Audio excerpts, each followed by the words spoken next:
Muchas gracias por haberme invitado otra vez. Para mí es un gusto estar participando en estas videoconferencias. El tema que nos toca el día de hoy obviamente es la familia después del suicidio, y es un tema, digamos, bastante delicado porque pues obviamente la parte del suicidio ha estado como incrementándose, ¿no? Para empezar, pues tenemos que empezar con definiciones, ¿verdad?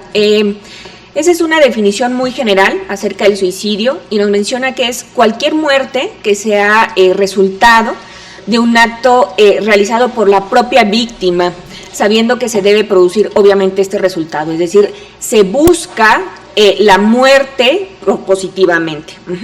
Y obviamente se habla como de tentativa de suicidio, cualquier acto que se haya detenido en el camino y obviamente no produjo la muerte. Pero, pues bueno, el suicidio va a tener ciertas características, ¿no?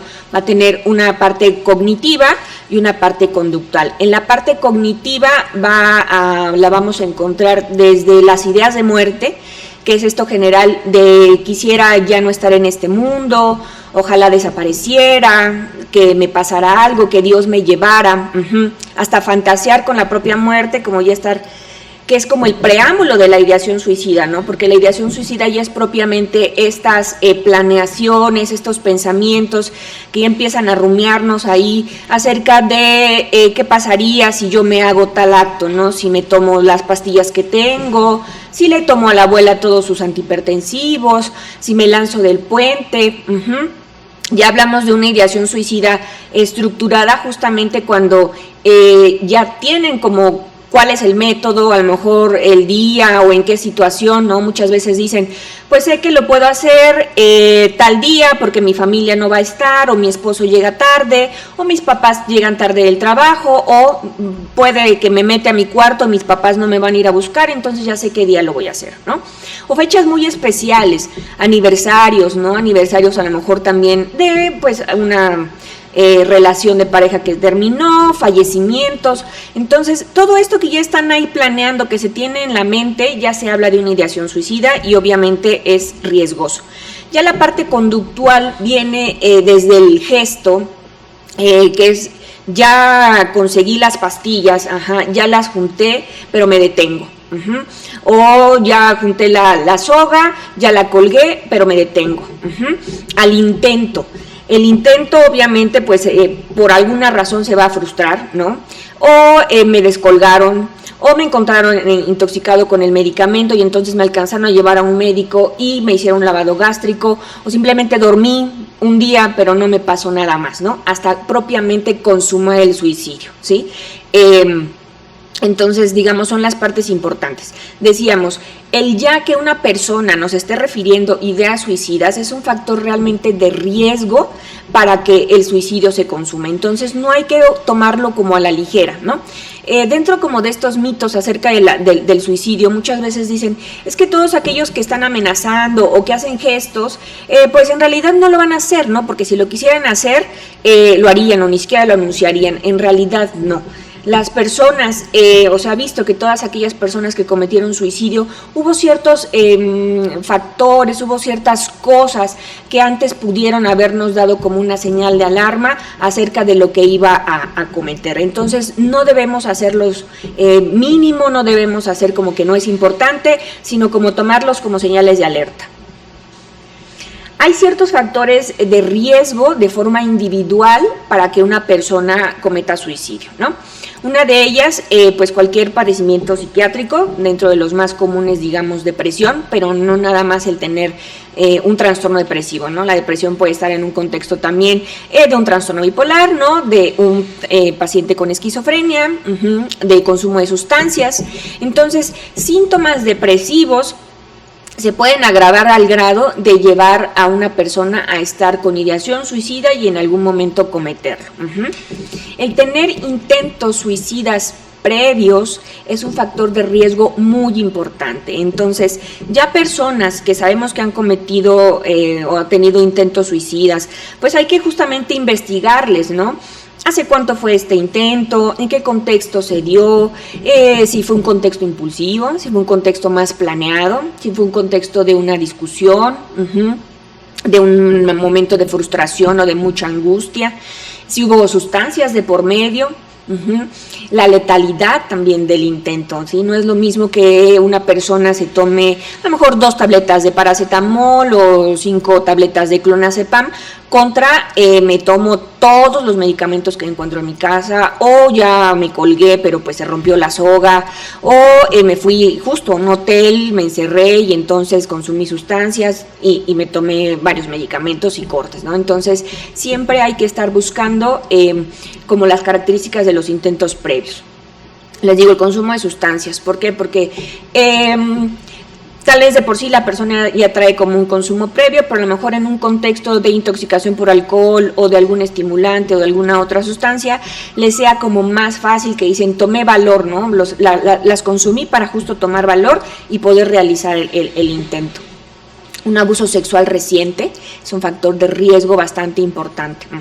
Llegan bastantes pacientes, o es común encontrar pacientes que acaban de sufrir abuso sexual y se tengan que hospitalizar básicamente por las ideas suicidas con respecto a ese intento, o ese abuso más bien. Personas con esta elevada búsqueda de novedad, que tiene que ver con la parte impulsiva. Les digo, no es lo mismo una persona que diga, estuve planeándolo mucho tiempo, ¿no? También me enojé y entonces o mi mamá no me quiso dar o comprarme algo y me voy a lanzar por la azotea, ¿no? Son personas que hay que tomarlos mucho en cuenta, porque cualquier cosa les puede disparar a algún intento y les digo, que puede resultar en el suicidio consumado, ¿no? Personas con baja autoestima, una separación de pareja reciente también, ¿sí? Pues obviamente va a causar frustración, enojo, tristeza, entonces hay que tomarlo en cuenta. Problemas económicos, esto también es como importante. ¿Por qué? Porque hay pérdida de estatus, a lo mejor una pérdida de empleo, deudas, por ejemplo, pacientes con trastorno bipolar que en un episodio de elevación consiguieron deudas, pues digamos muy muy importantes, y el momento en que ya viene la parte depresiva, vean lo que pasó, lo que hicieron en ese episodio de elevación y entonces digan, mejor me mato, ¿no? Entonces todas estas cosas de forma individual nos ponen en riesgo o debemos tomarlas en cuenta para que una persona pudiera cometer suicidio. La parte familiar. Sabemos que la familia en cualquier padecimiento psiquiátrico siempre va a ser como muy importante. Ya sea que la familia nos ayude a protegernos o a salir más rápido de cualquier padecimiento psiquiátrico, o al contrario nos esté como poniendo pie, por así decirlo, ¿no? Entonces tenemos que tomar en cuenta la estructura y la dinámica de la familia. Generalmente los factores de riesgo familiares para suicidio, sobre todo en adolescentes, es pues que haya una mala dinámica familiar entre padres e hijos, ¿no? Es decir, que exista esta poco calidad afectiva. Decimos padres poco afectuosos, poco cálidos, poco empáticos, que en lugar de ayudarle a los hijos a resolver conflictos de una forma adecuada, pues son personas que están juzgando, personas demasiado rígidas, y eso va a dificultar la relación de los adolescentes hacia sus padres, ¿no? Problemas de cohesión familiar, sobre todo ya sea estas familias que están demasiado sobreinvolucradas, en donde la individualidad de los miembros es, digamos, difícil, padres o madres demasiado sobreprotectores, o al contrario, padres o madres que son como demasiado desapegados, ¿no? Donde no se interesan el uno por el otro, entonces no conocen a los hijos y a lo mejor buscan ayuda ya hasta que realmente hubo una crisis grave, pero previo a eso no sabía nada de ellos. Les digo, una comunicación pues deficiente entre estos sistemas, entre el parental y el filial, que sí que va con de la mano de la parte emocional, ¿no? Pues que no se hablan de una forma adecuada, o al contrario hay como violencia física, psicológica. La parte de la confusión de roles y límites tiene que ver con que entendamos que la familia también es un sistema jerárquico, ¿no? Y los padres tienen que ser los que lleven digamos, la batuta de la familia. Sin embargo, a veces por enfermedad mental de los padres, o por trastornos con sustancias, o alguna enfermedad no psiquiátrica grave, a veces los hijos son los que tienen que tomar el rol de cuidadores. Y entonces imagínense un adolescente, un niño que tenga que estar cuidando a sus padres o a sus hermanos, pues va a ser demasiado pesado, demasiada carga para estos adolescentes. Entonces eso puede llevarlos, como decíamos, a una depresión y entonces llegar a complicarse con ideación suicida o suicidios. Justamente como un punto muy importante, sobre todo si se les ha preguntado a los adolescentes, si ellos perciben que su familia es disfuncional, hay un factor ahí de riesgo para que los chicos en algún momento cometieran suicidio. ¿Por qué? Porque la familia tendría que ser este lugar seguro, ¿sí? En donde los adolescentes, los jóvenes, pudieran irse a refugiar si existe algún conflicto afuera, ¿no? En la escuela o con los amigos o con la pareja, y en realidad no, pues no lo es, ¿no? Porque no hay unos padres cálidos, unos padres empáticos, como decíamos, unos padres que escuchan, unos padres que cuidan, y al contrario, ¿no? Padres conflictivos, por así decirlo, ¿no?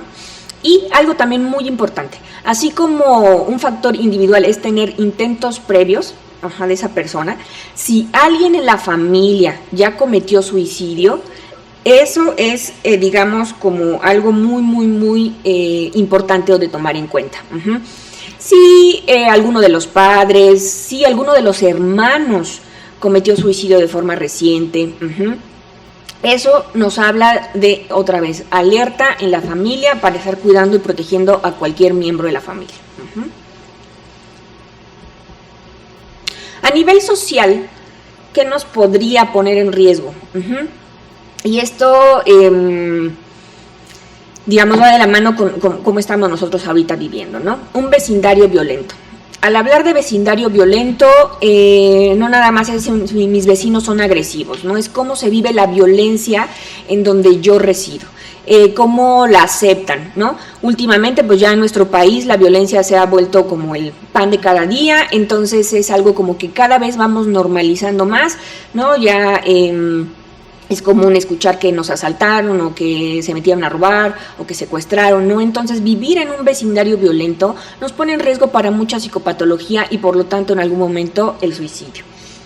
Poco apoyo social, y el apoyo social tiene que ver desde, sí, pues nuestros vecinos, nuestras amistades, el mismo gobierno, qué tanto apoyo nos está brindando para esto, ¿no? Entonces, qué tanto está capacitando a nuestras instituciones para poder otorgar servicios de salud mental, primer, segundo, tercer nivel, ¿sí? De cómo se pueden ir canalizando, la parte de vecinos, de amistades.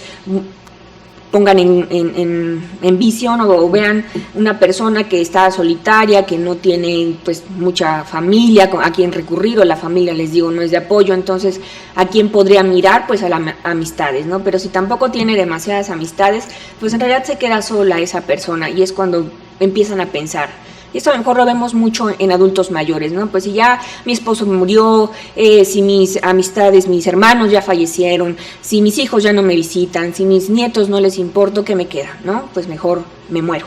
¿Y cómo? Pues lo hago yo. Cualquier suceso estresante, sobre todo a nivel social, ¿no? Algo reciente, el sismo. Entonces en el sismo pasaron muchas cosas adversas, dolorosas, personas que perdieron familiares, personas que perdieron padres, ¿no? Obviamente hijos, eso también nos puede poner en riesgo para suicidio. Y pues como mencionábamos antes, conflictos entre amigos, conflictos laborales, pérdidas laborales, ruptura de amistades, Entonces se van quedando solos y más bien es que lo vivan como que están solos, como que no hubiera nadie más para ellos y pues ya no ven más salida que el morir por su propia mano. ¿Qué cosa nos podría proteger para cometer suicidio? Obviamente aquí la parte familiar va a ser muy importante, como decíamos, así como es importante o un factor de riesgo, algunas cosas con la familia también nos puede apoyar. Entonces, si se mejora la comunicación familiar, si se busca que los miembros promuevan justamente esta parte de expresar emociones, expresar qué está pasando, se acoja a la persona que está sufriendo de una forma cálida, empática, sin juzgar, sin regañar, pues obviamente va a ser más fácil para esta persona que está sufriendo, pues buscar ayuda en el momento en que más lo necesite. Entonces, si se percibe menos rechazo de los papás hacia las personas, le digo, esto va mucho enfocado a adolescentes, pero puede menos rechazo a lo mejor del cónyuge, ¿no? De los hermanos, de los propios amigos, a lo mejor va a ser más fácil de acercarse y pedir ayuda. Se ha visto, por ejemplo, sobre todo con los varones, que tengan un adecuado apego con la mamá. La mamá juega un papel muy importante, sobre todo para los hombres. Y que se tenga, digamos, poco dificultad para afrontar problemas, y esto entonces viene desde la infancia, ¿no? Cómo nuestros padres nos enseñan a resolver conflictos. Si los conflictos los aprendemos a resolver de forma violenta, pues obviamente tienen más riesgo de cometer suicidio que aquellos que lo resuelven de una forma como más racional, como viendo pros, como viendo contras, como viendo salidas, como buscando soluciones, ¿no? Sin embargo, volvemos al punto, una persona que está deprimida, esta parte cognitiva se ve alterada, ¿no? Y a veces nada más es algo muy rígido de pensar que solo existe esa salida y no más. Pero, les digo, si entonces entra alguien al rescate, le puede ayudar a mejorar y a salir de esto. Obviamente, entonces, los problemas familiares van a afectar de forma indirecta el riesgo suicida, sobre todo por el efecto que tienen sobre la depresión, ¿no? Una persona deprimida, si tiene poco apoyo familiar o justamente es la familia, algún problema con alguno de los miembros, con el esposo, con los hijos, está mermando su salud mental, pues va a ser, digamos, como un factor de riesgo. Y la discordia entre padres e hijos también es un factor de riesgo, pero específico. Entonces, cuando se tienen adolescentes con conflictos entre los padres, pues la idea es que se mejore esta relación, que se mejore la comunicación. Entonces, a nivel del ambiente familiar, se habla de dos cosas, ¿no? Una cosa es el apoyo parental y otra cosa es el control parental.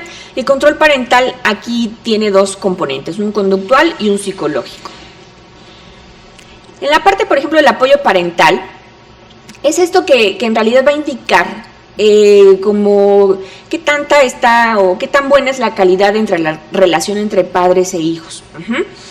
¿Por qué? Porque va a tener una influencia positiva sobre el ajuste escolar. Es que tanto yo como papá apoyo a mi hijo pequeño, a mi hijo adolescente o a mi hijo ya joven adulto, ¿no? Para que se desarrolle a nivel escolar. Sabemos que la escuela sirve no nada más para ir a aprender cosas ¿no? académicas, español, matemáticas, no. También sirve para que aprendan a socializar, para que aprendan a resolver conflictos con otros compañeros, para que estimulen su amistad, estimulen creatividad. Entonces nos ayuda a la parte social del individuo. Y en eso los papás tienen que ir de la mano, tienen que ir apoyando, tienen que ir estando junto con los hijos en cualquier conflicto que se presente, ¿no? El apoyo parental también, por lo tanto, va a mejorar el autoestima. Va a hacer que sus hijos se sientan a gusto consigo mismos, se sientan capaces, se sientan pues que pueden hacer las cosas. Y les digo, entonces va a mejorar la competencia social de los hijos. Sin embargo, el control parental es esta otra cosa que va más allá del apoyo. El control parental es cómo el papá quiere influir sobre el hijo, y lo puede hacer de una forma conductual, desde el monitoreo, es con quién sale, qué está haciendo, cómo lo está haciendo y cómo lo hacen ahora, ¿no? Revisando redes sociales, enséñame tu teléfono, con quién estuviste. Una cosa es que el hijo avise, ¿no? Y pida permisos, ¿sí? Porque eso no estamos en contra. Las reglas en la familia tienen que existir, de con quién, a qué hora vas a salir y a qué hora vas a llegar, y eso lo ponen los papás. El hijo no tiene por qué estar poniendo las horas de llegada y de salida. Eso le toca, le digo, a los padres. Entonces, pero va más allá. Es casi si decido con quién te juntas, a quién le hablas, con quién te escribes, con quién si haces amistad. Esa es una forma de control. La parte psicológica es esta que ya es intrusiva y manipuladora, ¿no? Como de, como no me gusta que salgas con esa amiguita, pues resulta que cada que sales me siento terriblemente mal, me duele el estómago, me duele la cabeza, me voy a morir, ¿no? Entonces ya los padres van haciendo este daño psicológico a los hijos y van influyendo de una forma incluso negativa. ¿Y qué va a ocasionar a la larga? Pues que ese chico o esa chica tenga baja autoestima, que no esté a gusto consigo mismo, que le ocasione algún trastorno de ansiedad, algún trastorno depresivo, algún trastorno por uso de sustancias, algún problema de conducta, y a la larga se puede complicar en intentos suicidas. Hablando de muerte, cualquier muerte va a dejar un vacío en la familia. ¿Por qué? Porque nos está quitando un miembro. Y la familia obviamente tiene cierta dinámica. Entonces, en cuanto quiten a alguien de esa familia, se va a desajustar y se tiene que volver a encontrar este ajuste, ¿no? ¿Cuándo va a ser más impactante? Cuando se considere que ese familiar no debería haber fallecido. ¿Y cuándo es eso? Cuando las muertes son repentinas.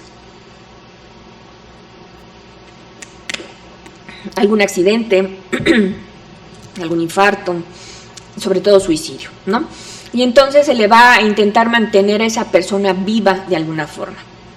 ¿Qué va a pasar con esto? Pues obviamente puede provocar algún proceso disfuncional en la familia, porque lo ideal es que se supere el duelo, se trabaje el duelo, pero si no se logra, pues va a ocasionar algunos padecimientos, ¿no?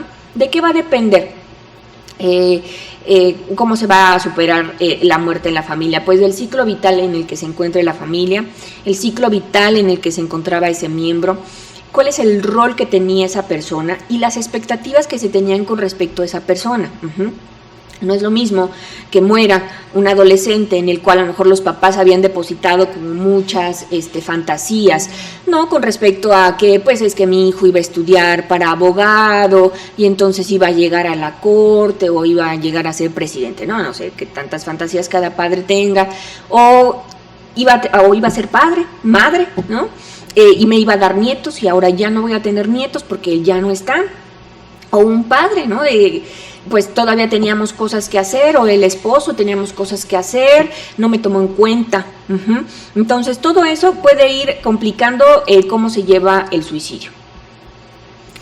Hablando de duelo, ¿no? Kubler-Ross, en su libro On Death and Dying, explica cómo es este proceso de lidiar ante la pérdida, ¿no? Y nos habla de 5 etapas que en realidad son una guía nada más para ir como viendo cómo se lleva el proceso del duelo. No son pasos a seguir así del 1 al 2 y al 3 y al 4 y al 5, ¿no? Sino es algo que se puede ir pasando de uno a otro, ¿no? Pero al final la idea es llegar al quinto. Y por ejemplo son estos. El primero o primera etapa es la negación. La negación nos sirve para amortiguar esta realidad. Si no existiera la etapa de la negación, se podría psicotizar la persona al momento de recibir esa noticia tan impactante. Entonces es necesaria. ¿Y qué se piensa en la negación? Esto no me puede estar pasando a mí, esto no está sucediendo. Y lo viven así, es algo irreal. Puede tomar tiempo para después a lo mejor empezar a presentar enojo, ¿sí? La ira. Y esto es lo que va a estar caracterizando en esta etapa. Y es el cómo me puede estar pasando. O sea, yo qué hice, yo qué le hice. Sin embargo, en esta etapa, cuando se encuentran estas personas en la ira, en el enojo, pues no se tiene que juzgar, no se tiene que enojar con esa persona, no se tiene que decir, pues ya, tranquilo, o sea, no, es simplemente acompañar, escuchar, y hacerle saber a esa persona que ahí estamos para ella, ¿no? Pero dejarla que lo sienta y que lo duela. Otra etapa es la negociación, ¿no? Aquí se busca tener un trato con un ser superior, ya sea Dios, la naturaleza, el universo, la vida, algo. ese algo superior que fue quien me arrebató a ese ser querido, ¿no? Y muchas veces se empieza como a desear la vida que se tenía antes de que falleciera esta persona, ¿no? Y se incluso a fantasear si siguiera vivo, ¿no? ¿Qué pasaría si no se hubiera muerto y entonces estaríamos haciendo estas cosas o tendríamos estos planes? Ojalá lo tuviéramos todavía acá porque te lo llevaste Dios, pero bueno, yo sé que eso era necesario, ¿no? Ya se empieza como a sanar un poco ahí. Y entonces aparece la etapa ya de la depresión propiamente, ¿no? Ya la tristeza del ya lo extraño, pero aquí justamente en la etapa de la depresión es, digamos, riesgoso porque entonces podríamos empezar a pensar, quisiera irme con él o con ella, ¿no? Y lo riesgoso sería voy a intentar buscarme con él o ella. Y ya pueden aparecer ideas suicidas. Entonces es, digamos, una etapa de alerta. Les digo, lo que se busca al final de todo esto es llegar a la aceptación. Con la aceptación es llegar a un acuerdo. Les digo, la parte de la depresión nos puede ayudar en eso. Pues sí, lo extraño, no, estoy triste por él o por ella, pero pues bueno, ya se fue, ya no está, y debo entender que la pérdida es parte de nuestra vida, que la muerte es parte de la vida, y entonces su vida justamente a lo mejor sirvió para algo, ¿no? Entonces es empezar a buscarle el sentido a la vida de esa persona fallecida y sentido también a mi vida. Yo ahora, ¿qué puedo hacer para ayudar a los que se quedan o ayudarme a mí? Y ver que eso no fue un castigo, ¿sí? No fue un castigo de Dios, no fue un castigo de la vida, no fue un castigo de esa persona que se fue. Y entonces empezar a verlo como todo va a estar bien sin él o sin ella. Es vivir a partir de que ya no está, recordándolo en las partes, digamos, de su vida, porque muchas veces cuando alguien muere se empieza a recordar a esa persona por las cosas que hizo de la vida, ¿no? Sin embargo, al suicida casi siempre se le recuerda por el suicidio, cómo lo hizo, en dónde lo hizo y por qué lo hizo, ¿no? Entonces, buscarle al contrario, ¿no? Qué cosas hizo en su vida, cómo nos acompañábamos, que íbamos al cine a tomar el café, las pláticas que teníamos, ¿no? Entonces, todo eso es ya darle un cierre y estar en paz. El doctor Niemeyer, él es un psiquiatra y tiene una visión pues sistémica de esta parte del duelo, y él nos habla de 3 etapas más sistémicas, sobre todo a nivel familiar, ¿no? Y él habla de la etapa de evitación, que es justamente como si fuera un símil de la parte de la negación, ¿no? En esta etapa pues hay un embotamiento afectivo, hay una parte de incredulidad que tiene que ver con esto de que les digo, no sé, no está pasando, esto no es cierto, no se ha muerto, no se ha ido, ¿no? Para después pasar a la parte de la asimilación, donde ya se le da un sentido a esa pérdida, ¿sí? Se ve a la pérdida desde una parte emocional y una parte intelectual, pero se está entendiendo, ¿sí? Se le está comprendiendo el por qué se fue o simplemente el que ya no está, para llegar a una parte de acomodación, es decir, ya acepto que esa persona no va a regresar, y que como familia, como individuo, se tiene que reorganizar la vida, sin esa persona, ¿sí? No esperando que regrese, no esperando o dejando de hacer cosas porque como las hacía con él o con ella, pues es como violar o como faltarle al respeto, ¿no? Simplemente es, ya no está, el tiempo que estuvimos juntos fue bueno y pues ahora sigue mi vida sin él o sin ella. Entonces, el duelo familiar, o hablamos de duelo familiar, se va a resolver hasta que cada uno de los miembros consiga trabajar su duelo. Si alguno de los miembros no supera, no trabaja el duelo, puede ocasionar algún problema mental. Y si alguno de los miembros tiene algún problema mental, ya sea un estrés postraumático, un trastorno de ansiedad, un trastorno depresivo, pues obviamente se va a ver reflejado en la dinámica de la familia. Y esto puede ocasionar pues disfunción familiar y a lo mejor pueden llevarnos a buscar algún tipo de terapia familiar, ¿no? Entonces, ¿de qué va a depender esto? Pues el apego que se tenía esa persona. Les digo, el tipo de muerte, obviamente aquí va a ser pues suicidio y va a ser algo violento. Pero, por ejemplo, podemos empezar a investigar cuáles son los recursos que tiene esa familia para afrontar las crisis, ¿no? Y cómo está la estructura familiar. Entre mejor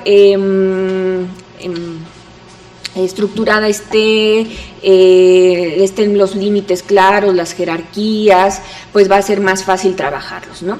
Sin embargo, se puede hablar de duelo patológico y hay como 3 formas de duelo patológico, ¿no? Se habla de duelo retardado, cuando a lo mejor la persona se quedó en la etapa de la negación, entonces aquí no pasó nada, no hubo problema, yo estoy muy bien, no me afectó, y sin embargo sucede algún evento que a lo mejor podría ser o no considerarse tan grave, y entonces aparece ahora sí el duelo, ¿no? A lo mejor fallece alguien más,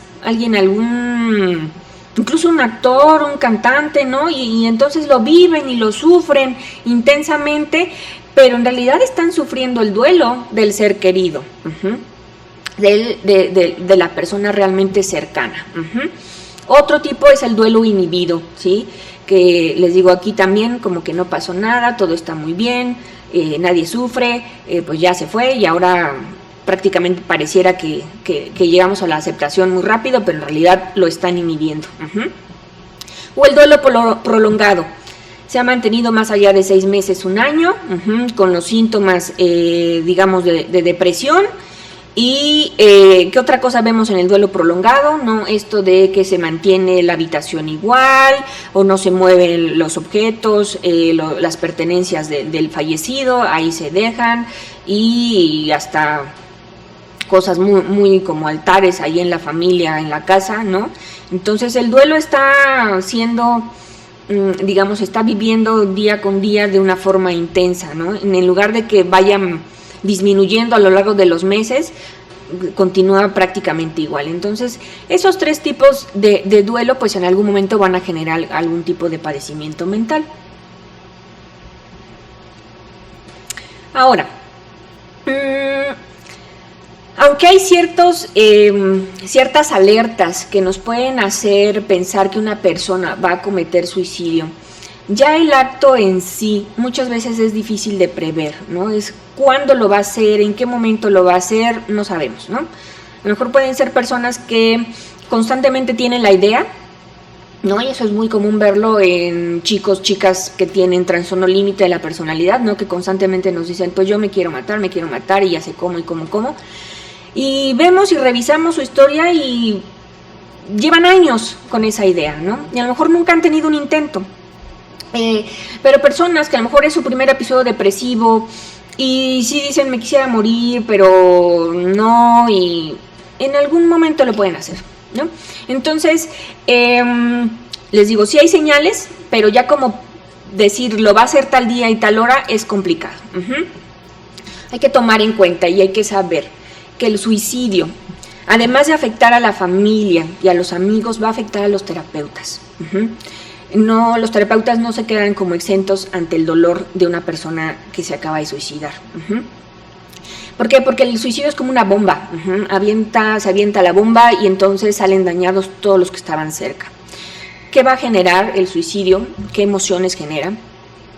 Un sentimiento de abandono, reclamos, culpas, vergüenza. Hay que cargar con el estigma de una persona suicida. Y muchas veces se vuelve como un secreto familiar, ¿no? Como pues sí fue un suicidio y pues mejor no decimos nada, porque qué va a pensar las demás personas, nuestras amistades, que van a pensar de nosotros, que somos malos padres, que fue una mala esposa, que estamos locos, ¿sí? Y por eso se suicidó nuestro familiar. Entonces se guarda, ¿no? Muchas veces llegan pacientes que nos dicen, pues es que creo que alguien en mi familia se suicidó, pero pues bien no sabemos, porque es algo que está muy bien guardado, es un secreto a voces, casi nadie nos quiere decir, y pues ahí se queda, ¿sí? Se le llama sobreviviente de suicidio a cualquier familiar, ¿no? Cualquier persona que estaba vinculada afectivamente con el suicida. Incluso se pueden armar grupos de sobrevivientes para ayudarles a trabajar el duelo de esta vivencia. Les comentaba, el suicidio va a generar demasiadas emociones, ¿no? Las más comunes, tristeza y rabia. ¿Y cómo se van a veces a expresar estas emociones? A través de dolores físicos, de dolores de cabeza, de dolores de cuello, esta sensación de desrealización, como el no sé qué está pasando, como todo es extraño, me siento como si no estuviera aquí. Pueden empezar a tener problemas para dormir, problemas para comer, empezar a sentirse enojado hacia uno mismo, ¿no? Del por qué no me di cuenta que estaba tan mal, por qué no le hice caso cuando me decía que quería morirse, que ya no quería estar acá, que ya estaba cansado. Enojo hacia los médicos, hacia los psicólogos, hacia el terapeuta que lo atendía, ¿no? ¿Por qué no se dio cuenta? ¿Por qué no hizo su trabajo? ¿Sí? ¿Por qué no me avisó que estaba tan mal? Y enojo hacia el propio suicida, del por qué me abandonó, por qué me hizo esto a mí, por qué no buscó otra salida, por qué no me dijo que estaba tan mal, por qué no pensó en mí antes de hacerlo, ¿sí?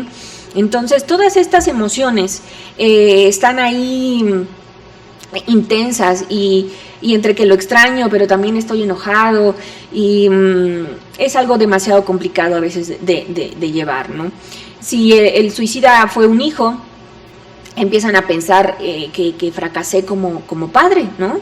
Que no soy buen padre, que no sé cuidar.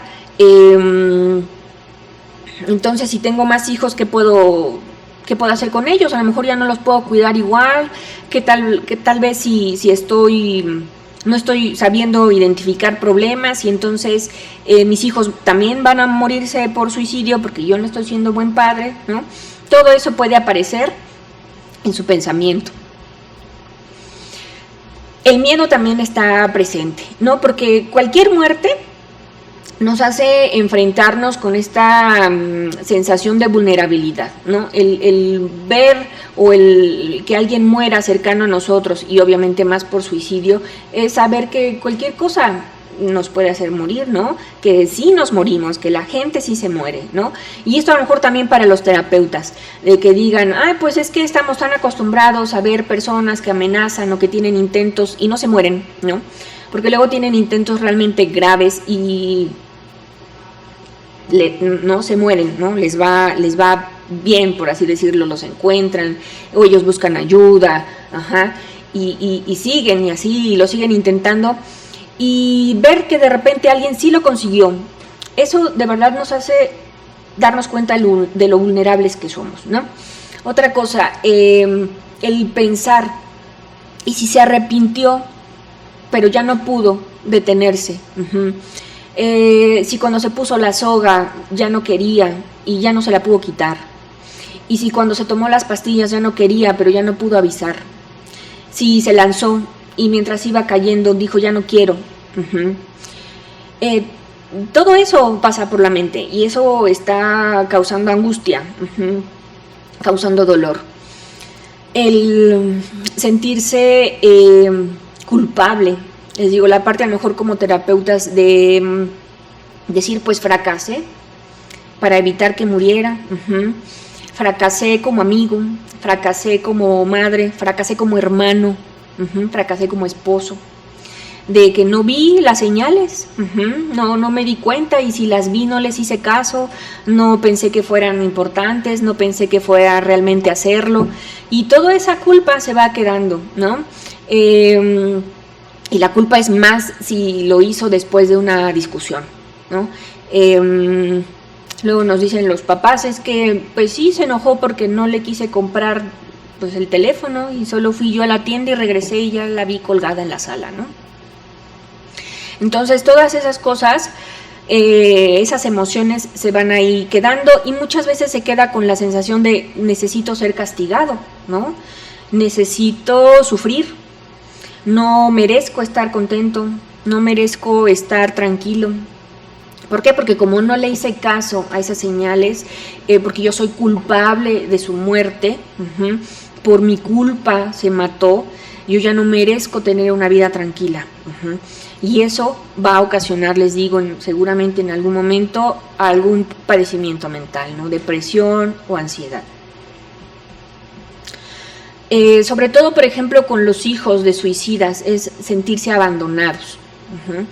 Y también tal vez culpables, ¿no? De no fui suficiente razón para que se quedara, para que se le quitara esa idea de ya no querer estar.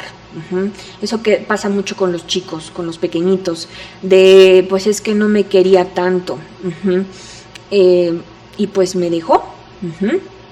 Con los esposos pues no me tomó en cuenta tampoco, ¿no? O sea, todo lo hacíamos juntos, en algún momento íbamos a todos lados juntos, hacíamos planes juntos, y en esto no me pidió opinión. ¿Qué tal si yo también me quería ir con él o con ella, ¿no? Y es sentirse traicionados por esa persona. Con los hermanos igual sentirse desamparados. Y muchas veces decir, pues es que si mi hermano o mi hermana lo hizo, ¿qué tal si yo también voy a intentarlo en algún momento, ¿no? ¿Qué tal si yo también no voy a saber cómo resolver algún conflicto y lo que me va a venir a la mente es intentarlo? Entonces tienen miedo como de hacerlo. Les digo, se especula que el suicida no pensó mucho en ellos, ¿no? El creer, pues es que no fui suficiente razón para que se quedara. Entonces no me quería tanto, ¿sí? No le importaba tanto. El suicidio, decíamos también antes, se vuelve como vergüenza.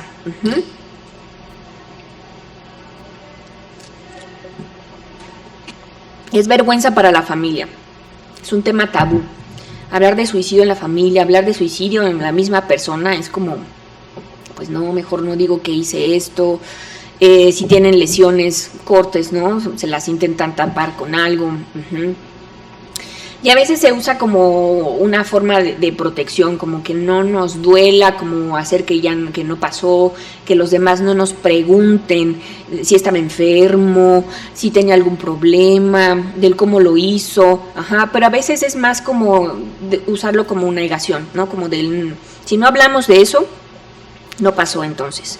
Y les decía, va de la mano con esto de que se vuelva secreto familiar. Pues se murió en un accidente, ¿no? Y de ahí del accidente, pues ya no dan más detalles. Pero vamos a ver que es importante darle el nombre que tiene. ¿Por qué? Porque entonces se vuelve más como algo distorsionado. Que les digo, se necesitan a veces verlo como una muerte accidental, pero esto va a ocasionar que la forma en la que se comunique la familia se vea pues alterada. Entonces ya al momento de no estarse comunicando de una forma adecuada en la familia, pues empiezan a distorsionar la comunicación. Entonces, obviamente los sobrevivientes al suicidio, su duelo va a ser mucho más intenso y más prolongado que el resto, por la forma violenta, por la forma súbita en la que se da la muerte. Y nos aumenta el riesgo de que lleguen a padecer depresión, estrés postraumático, sobre todo en las personas que encontraron al fallecido. El impacto que causa el encontrar a alguien cortado, con un disparo, colgado, verlo en el suelo después de haberse lanzado. Entonces todo eso es demasiado impactante.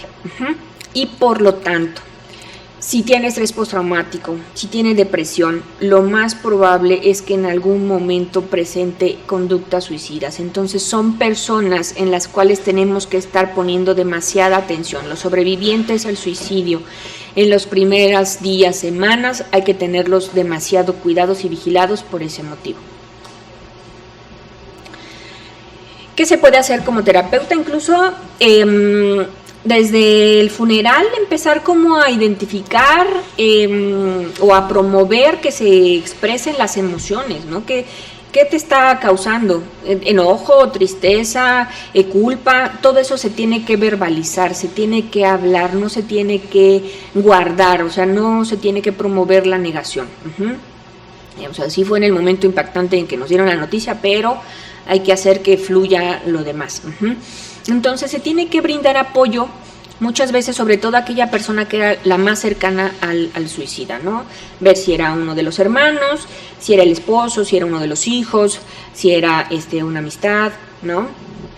Identificar a esa persona para darle apoyo. Y bueno, confrontar con la realidad los sentimientos de culpa. Los sentimientos de culpa, pues hay que hacerlos hay que empezar a diluirlos, ¿no? Bajarlos a la realidad es cuestionarlos. Realmente, ¿qué tanta culpa tiene el sobreviviente con respecto al suicidio? En realidad no lo es, o sea, hay que quitarles eso, la culpa no les va a ayudar. Ellos en realidad no fueron los que ocasionaron el suicidio, eso es algo que hay que decirles. Y obviamente ver cómo les ha impactado el suicidio a cada uno de los miembros. Cada uno tiene que hablar acerca de cómo lo vivió, de cómo lo está viviendo, de qué está sintiendo, y a través de eso hacer catarsis. Y el escuchar cómo lo está viviendo cada uno de los miembros también les va a ayudar a darse cuenta que no están solos en ese proceso. Si es una familia que de por sí, les digo, a lo mejor tiene dificultades para la comunicación, que están poco cohesionados, entonces les va a servir para reflejarse en el otro y ver que el otro también está sufriendo o pasando por lo mismo. Entonces se tiene que ayudar justamente a corregir todas estas distorsiones y las negaciones que se tienen con respecto al suicidio.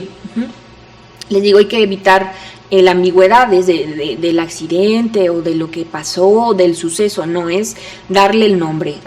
Se suicidó, se cortó, se colgó, se aventó. O sea, darle el nombre les va a ayudar a que la comunicación sea efectiva y las distorsiones se quiten.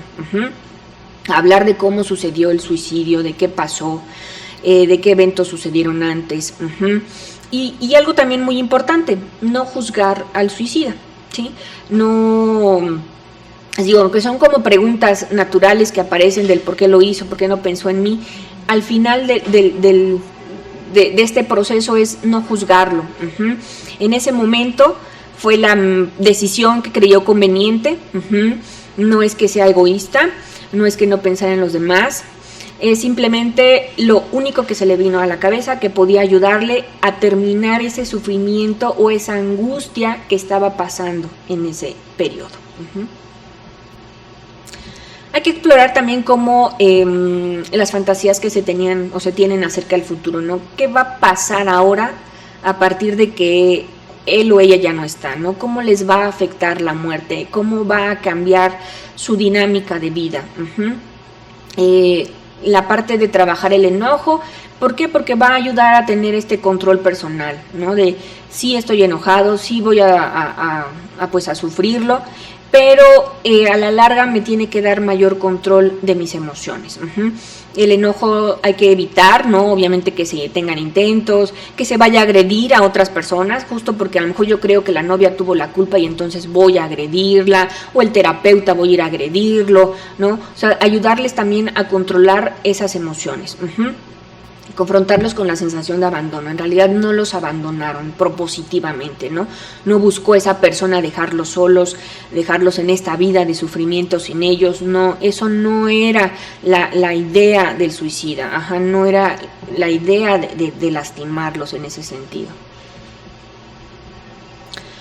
Aunque es difícil, ¿no? Obviamente hallarle el sentido a las muertes repentinas como es el suicidio, ¿no? Pero pues hay que buscarle el sentido que tenía para el suicida. Les digo, muchas veces es simplemente que tenían ya no veían otra salida, ya no había más resolución para esos problemas, esas emociones que estaba teniendo, más que terminar con su vida. Y para como intentar entenderlo del por qué lo hizo, y que no era para castigar, para molestar, no, o sea, tomó él o ella esa decisión porque era lo que más conveniente le parecía. Y entonces evitar que estas distorsiones vayan a complicar a la larga el duelo. El duelo también hay que irlo viendo en relación pues justamente al tipo de relación que se tenía, ¿no? El duelo de los padres, muchas veces los padres buscan el por qué lo hizo, y eso también es común verlo acá. se suicida el hijo y vienen los papás a preguntar, ¿pero por qué? O sea, yo quiero que me preste el expediente para que yo vea ahí si ahí les había dicho que por qué se quería matar, por qué ya no quería vivir. Buscan esa respuesta que a lo mejor tampoco está en el expediente y tampoco la va a tener el psiquiatra ni la va a tener el terapeuta. Pero ellos creen que al momento de tenerla, porque eso también es la fantasía, al momento de tenerla ellos van a quedarse más tranquilos. Y en realidad, ¿quién sabe si eso va a suceder? Aquí se pone a prueba el matrimonio, ¿sí? Porque la relación de padres, si era hijo único, a lo mejor como padres ya no son padres, en ese momento, porque el hijo ya se fue. ¿Qué queda? La pareja. Y si la pareja ya traía problemas, la relación de pareja estaba débil, es un momento de crisis y o pueden sobreponerse y entonces continuar juntos, o se rompe el matrimonio, ¿sí? ¿Por qué puede suceder esto? Porque muchas veces se culpabilizan el uno al otro, ¿no? De que tú le dabas permisos, tú no le ponías límites, tú le dabas todo lo que quería, no, pero es que tú nunca estabas, y entonces así se van pasando la bolita y se rompe la relación. Cuando el duelo es en los hermanos, les mencionaba, se pueden identificar con el suicida, en el sentido de que pues formamos parte de esta familia, problemas familiares tal vez tenemos los mismos. A lo mejor yo no he recurrido a lastimarme o a pensar en matarme, pero pues ahora que mi hermano o hermana lo hizo, tal vez podría yo también tomarlo en cuenta. Si ella pudo o él pudo librarse de estos papás que tenemos, así, pues yo también lo puedo hacer, ¿no? Y entonces tienen miedo, justamente a veces dicen eso, tengo miedo de que lo tenga que resolver todo a través de eso, ¿no? Hace poco venía una chica que tuvo una hermana, bueno, una de sus hermanas se suicidó y la otra ha tenido intentos, y ella decía, pues es que ya, ¿qué me queda? ¿No? Si me siento triste, pues creo que me puedo matar. Si una de ellas lo consiguió y la otra lo ha estado buscando, pues yo también podría hacerlo. Entonces, son personas que están como con mucho riesgo. En los hijos pequeños, muchas veces es negar que sus papás o su mamá o su papá falleció por el suicidio, ¿no? Y cómo se van a empezar ellos a notar en duelo, pues como son los síntomas depresivos en los pequeños, ¿no? Se van a poner muchísimo más irritables, van a llorar más fácil por cualquier cosa, cambios más rápidos de ánimo, van a empezar a tener problemas con el sueño, problemas con el apetito. Muchas veces pueden también decir que tienen pues deseos de morirse, ¿no? Pueden decir, ya no quiero estar acá, o ya me quiero ir al cielo con mi mamá o con mi papá, y sentirse también culpables de, ¿qué tal si mi mamá o mi papá se quiso morir porque yo no recogí mis juguetes, ¿no? O porque yo ya no quería ir a la escuela, o porque le contesté feo. Entonces, también con ellos hay que trabajar esta parte de culpa y la parte del abandono. Y en los cónyuges, pues aumentan el riesgo de muerte, les digo, porque sobre todo si son matrimonios de mucho tiempo, porque sobre todo son ancianos, ¿no? A lo mejor los que intentan o lo hacen. Es decir, pues es que estábamos o llevábamos toda una vida juntos y ahora me deja. Y pues yo también me quiero ir con él o con ella. Entonces aumenta el riesgo de muerte. Y aunque no, o sea, la propia depresión puede ocasionar que a lo mejor no tienen como tal intentos o ideación activa, ¿no? Pero si esto pasivo de pues ya me dejo morir, ya no me tomo mis medicamentos, soy diabético, soy hipertenso, pero ya no me los quiero tomar, ya no quiero ir a revisiones, me dejo de comer, y entonces se van complicando y mueren. Les digo, también es muy importante hablar el duelo en los terapeutas. El terapeuta pues fue una persona bastante importante en la vida del suicida. Era la persona a la que se iba a ver de forma regular, la persona a la que se le contaban las ideas de muerte, y pues bueno, cuando se comete también deja un gran dolor en el terapeuta, ¿no? Los terapeutas, psicólogos, psiquiatras, se ingresa a esta profesión sabiendo que nuestros pacientes tienen muchísimo riesgo de suicidarse. Incluso se podría considerar como riesgo laboral el suicidio, ¿no? En los pacientes. Pero no deja de causar o tener un gran impacto, ¿sí? El psiquiatra, el psicólogo con más años de experiencia, con más experiencia en el ámbito, ¿no? Si se suicida un paciente va a causar un impacto emocional. O sea, creo que a nadie le va a pasar desapercibido el que un paciente se suicide. Entonces, también hay que evaluar qué emociones dejan. Esta frase es muy importante, ¿no? Porque dice, mientras en otras áreas de la medicina los especialistas están entrenados para considerar la muerte como una parte inevitable de su profesión, ¿no? Hablemos de internistas, ¿no? Neurólogos, cardiólogos, otro tipo de médicos, saben que los pacientes pueden morir, ¿no? Y incluso en las guardias, pues, ok, falleció, ¿no? Estuvimos ahí en RCP y pues falleció, y entonces no es que dejen de sentirlo, pero se vuelve también algo cotidiano. Sin embargo, los psiquiatras, los psicólogos están más inclinados a responder al suicidio como un fracaso profesional, y así se vive, la gran mayoría de las veces. Y vuelven otra vez, así como los familiares tenían este sentimiento de culpa, de que no pude evitar una muerte, de que no pude ver las señales, el psiquiatra, el psicólogo también lo puede tener. Es de, fue un fracaso, no pude evitar que no lo hiciera. Y entonces, ¿qué se siente? Enojo también hacia el paciente, enojo hacia uno mismo. No soy bueno, ¿no? ¿Por qué lo hizo? ¿Por qué no me dijo? Se sienten traicionados, es que a mí no me había dicho que se quería matar, ¿no? Yo le pregunté cómo se sentía, pero me dijo que estaba muy bien. Entonces es como una traición. Empiezan a sentir ansiosos, a tener pesadillas, y a lo mejor los otros compañeros de trabajo no dicen nada, pero empiezan a pensar, los demás pueden pensar que soy incapaz, que soy incompetente, que soy culpable. Se empiezan a sentir poco capaces en su trabajo, ¿no? Ya con miedo a ver este tipo de pacientes, o demasiado cautelosos con estos pacientes, ¿no? Y que ya no, entonces esto los esté cegando a la hora de hacer pues una intervención, o les digo, se vuelven como demasiado sobreprotectores, que ante una mínima señal que diga, sí, bueno, hace como un año pensé que ya no quería vivir y de ahí no pasó, diga, no, te quiero hospitalizar, ¿no? Pues ya no sirvo para esto y entonces mejor ya no voy a trabajar de esto, ¿no? Y me voy a trabajar en otra cosa. ¿Por qué? Porque se empieza a sentir que no lo hizo bien. Muy incompetentes. Y obviamente cómo va a ocasionar o cómo va a repercutir en su vida laboral, pues les digo, también no va a funcionar bien, y puede ocasionar depresión, puede ocasionar estrés postraumático, puede ocasionar algún trastorno de ansiedad. Y pues terapeutas, digamos, con estas enfermedades, pues en algún momento no van a ser tan funcionales. Y a la hora de hacer una intervención, tenemos que valorar en las familias. Les menciono, a ir evaluando cómo enfrentan las crisis personales, ¿no? ¿Qué hacen ante un momento de crisis? ¿Cómo lo resuelven? Y entonces eso se puede empezar a aplicar en este momento. ¿Qué tanto se agreden a sí mismos, ¿no? ¿Qué tanto recurren a la agresión física, ¿no? Las autolesiones.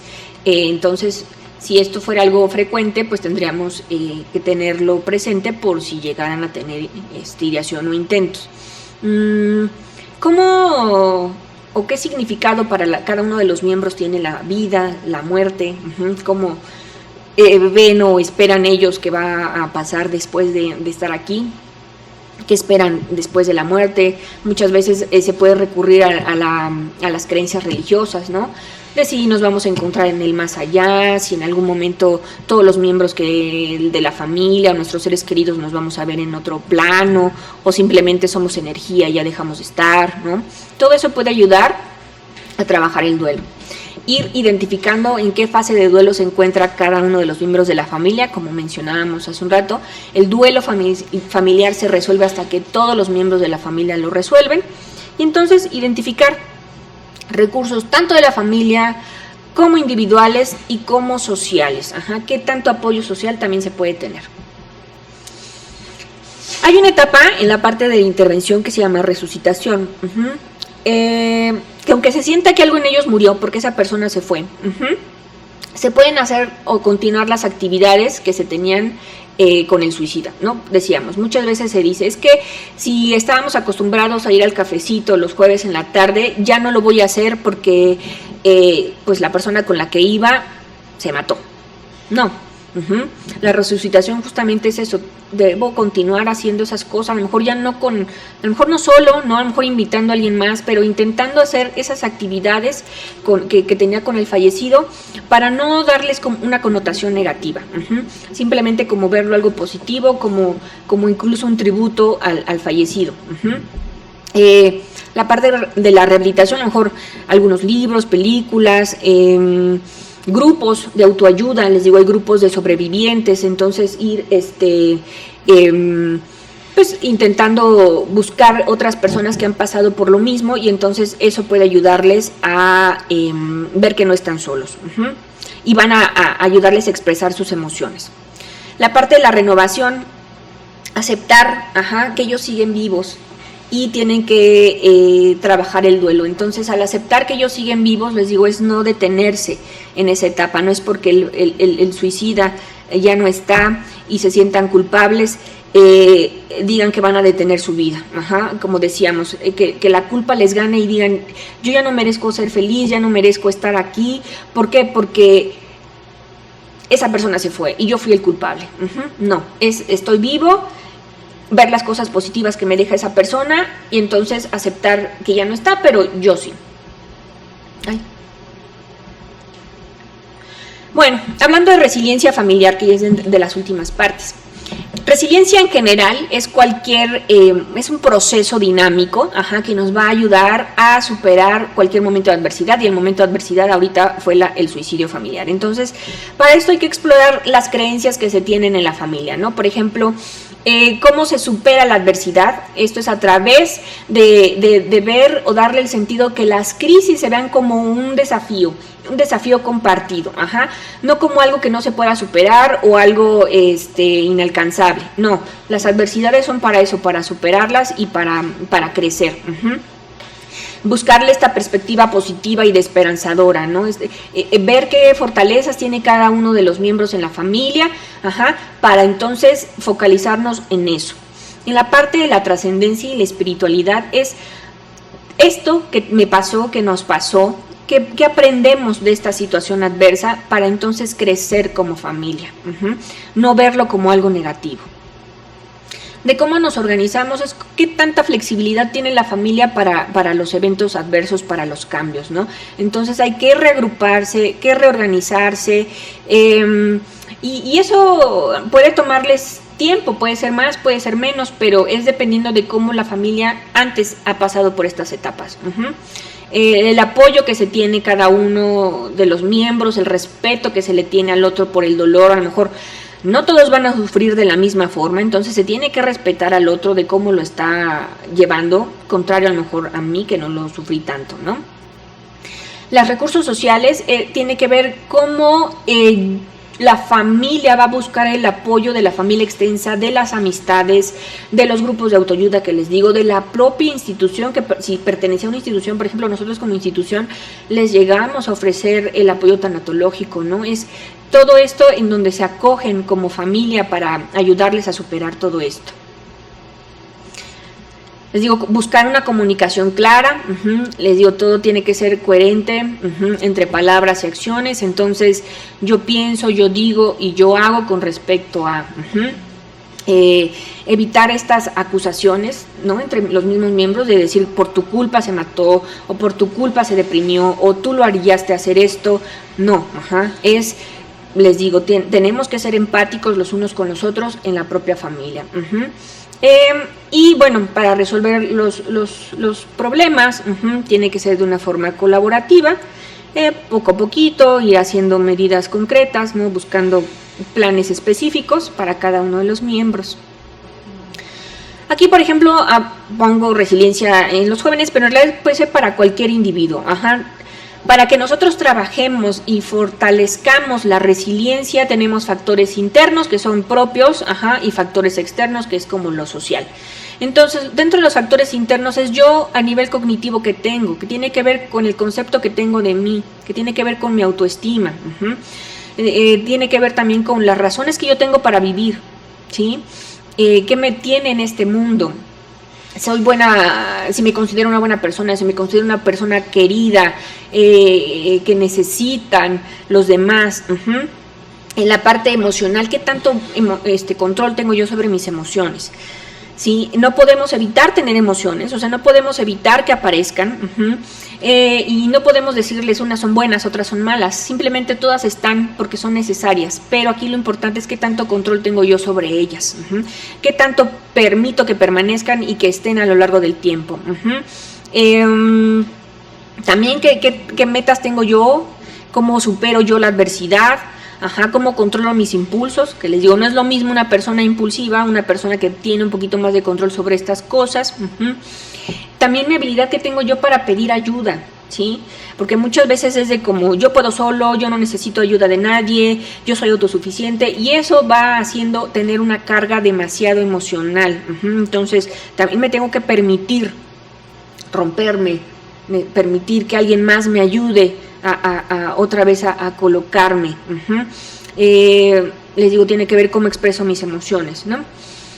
El sentido del humor es cómo le veo yo lo positivo a las cosas a lo mejor negativas de mi vida, ¿no? No nada más es cuento buenos chistes, no es lo humorístico que le puedo yo ver a las cosas adversas de mi vida, ¿no? Qué tanta empatía tengo yo hacia los demás y pues el sentido que tiene mi vida. O sea, yo en este mundo estoy por algo y ese algo es esto. Y en la parte social, pues obviamente buscar quién me va a brindar el apoyo emocional. Pueden ser mis propios familiares, mis amistades, buscar terapeutas también yo. Yo necesito, ahora que perdí a este familiar por suicidio, necesito apoyo, ¿sí? Ver cómo se resuelven los conflictos, cómo están las relaciones con mi familia, con mis amistades, digo, con profesores a lo mejor. Y bueno, darle también sentido de pertenencia, ¿no? No nada más es a mi familia, sino esta familia pertenece a una sociedad. Y bueno, a veces también activismo social, se pueden conseguir o hacer organizaciones para ayudar a otras personas que están en esta misma situación, ¿sí? Y pues bueno, eso sería todo de mi parte. Ese es mi correo por si tienen algunas otras preguntas, pero bueno, ahorita vamos a pasar a las preguntas que tengan. Muchas gracias, doctora.